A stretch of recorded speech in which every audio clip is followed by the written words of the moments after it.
What was the hardest part, or did you meet any hard parts during the trip? Was there any? And actually, I remember when you were getting ready to go. Yeah. This is pretty cool. I'm like, hey man, like what if you're not going to make it? Like, what if you can't?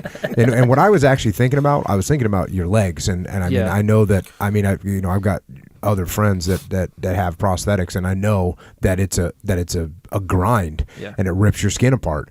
And I was kind of thinking, that's what I was thinking. I wasn't thinking like, oh, you were just going to get tired and quit, but I was thinking that there might come a point where you physically weren't going to be able to do this without, causing massive damage to your body, and possibly, getting infections and everything else.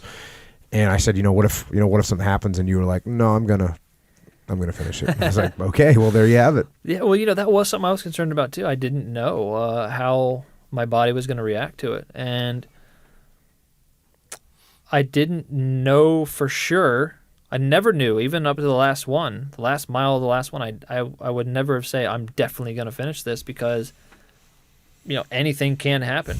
I could have my prosthetic on, twist it a little bit, and then that rubs off skin on my skin graft, and then that causes it to die or something, and then I'm screwed, and then I can't continue. So I never knew for sure, but I believed that as long as everything kind of went according to plan, then it was possible, as long as no catastrophic events happened. And I was feeling confident. I was very confident the whole time. And then I got all the way around to Texas. And I had been really lucky with the weather all the way around. We get to Texas, and we're hitting a heat wave in Texas.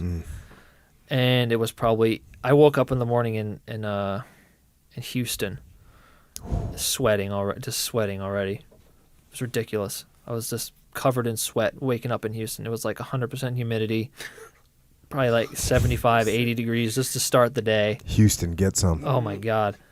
And heat gets to me pretty easily. It's the one thing that could really slow me down. But I came out of that RV, and there were...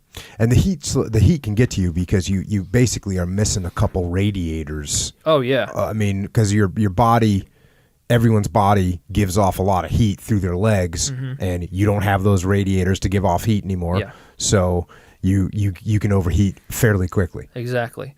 And then so in addition to not having the radiators, my legs are encased in carbon fiber, so it's actually bottling in the heat on my legs instead. So it can really slow me down. But I came out of that RV in Houston, and there was just 70 people there waiting for me to run, and a lot of them were Marines. There's a local Marine recruiting office that came out, and they brought their poolies, people that were about to go to boot camp. Awesome. And they brought them out, and I'm like, well, it doesn't matter. I'm gonna even if they weren't there, I still would have, ran it. Yeah. But I'm like, man, look at all these people that want to run with me, and so I just did it, and then it took a long. I think that was probably my longest. It was probably 4.5 hours of running, and there was a guy in his regular wheelchair that did it with me the whole time, just rolling in his wheelchair behind me. So that was a really tough day. So the San Antonio, Houston, Dallas were all really hot, and really humid, and I had to do them back to back to back. But I got through it because people came out and ran with me, like kept me going. And then in Nashville, it had been raining that day, and I was running on a trail, and there were these wooden bridges over these little creeks. And I had run on wooden bridges before, so I knew they were going to be slippery. And I was like, all right, I'm going to take it slow over this. And I slipped on this bridge and injured my back. Yeesh. Not at the time. It didn't feel like I injured it at the time. I was like, it was kind of a hard fall, and I kept running.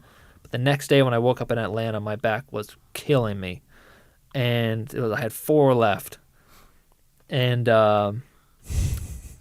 I just had to gut it out. Every time I landed on my right foot, it was like kind of shot a bad pain into my middle back. And it was a little bit frustrating because I was feeling so good up to that point, and I had run a super fast marathon in Memphis. I was feeling so good, and I was like, oh man, I'm going to be able to really enjoy these last 4, And then, the universe was like, nope, you're going to have to earn it. Sorry. You're going to have to earn it. I'm going to be able to cruise these last 4. And then you finished up on Veterans Day. Yeah.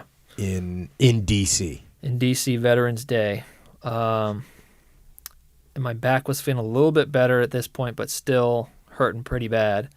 And it was interesting because all up to that point, my stumps were feeling pretty good. I started to get these little pockets of fluid on the kind of the outer corner of both of them, and they hurt when I pushed on them. And then usually for the first mile, they would hurt pretty bad. And it got to a point where my mom had this like kind of icy hot spray. She was spraying that on the ends every day to help. And so, but after the first mile, that pain would kind of go away. I would just pound them into submission or whatever. And they would be like, all right, you're just going to keep going. We're just going to turn ourselves off or whatever. And so after the first mile, I'd be good, and they wouldn't really hurt it much more until the next day. The boss is a knucklehead. Just keep going. It's like, he hears us. He's going to keep doing it. And so after the first mile, they'd be fine. But that last day in Washington, D.C., they just never turned off. And I think maybe it was because it was that same thing where I knew this was the last one, and my body kind of knew it was the last one. So it was starting to maybe let itself, it had held on to that last one, and maybe it was starting to let itself unravel a little bit. Mm-hmm. And so that whole last day was just pain in the back, freezing cold. It was like 20 degrees out. And so every time I stopped to rest, I was sweating. I was like, I had a hot water bottle I was all snuggled up with under a blanket, and I would still be like cold. But just the sheer number of people that were there. There was never less than 100 people running with me that entire day. That's awesome. And there was people there that had run with me in other cities that came for the last one. I had brothers with me that had deployed to Afghanistan, all there running with me. I had, for my last mile, there was a general running. He was out in front. So we were running around the National Mall. My last mile around the reflecting pool it's about a mile. And so there was a general out front being like, clear the way. Just clearing people out of the way, And then there was a sergeant major who had been my company first sergeant. So they were running like side by side, like, get out of the way. Politely telling people to get out of the way. Sergeant Major Kent, retired Sergeant Major of the Marine Corps, top Sergeant Major in the Marine Corps, was running with me that last maybe 12K, singing cadences, There was, I had brothers with me that were in the group. Their kids, Pam joined me for that last mile. My mom joined me. I had family in there for the last mile. And before we started that last mile, I promised, I was like, all right, everybody, I'm going to take this last mile real slow just so that everybody can stay together.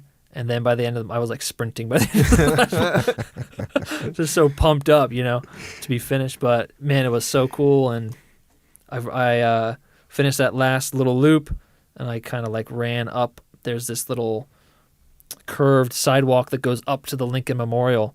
And so I finished that last mile, and I kind of curve it up to that last, and the whole sidewalk was lined with folks. And then they had set up a little finish line for me up there, and the whole thing was just lined with people like, yeah, and cross the finish line. Pam was there, we celebrated. She cried. I did not cry.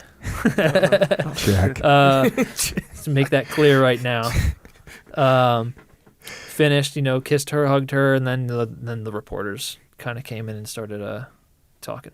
Awesome.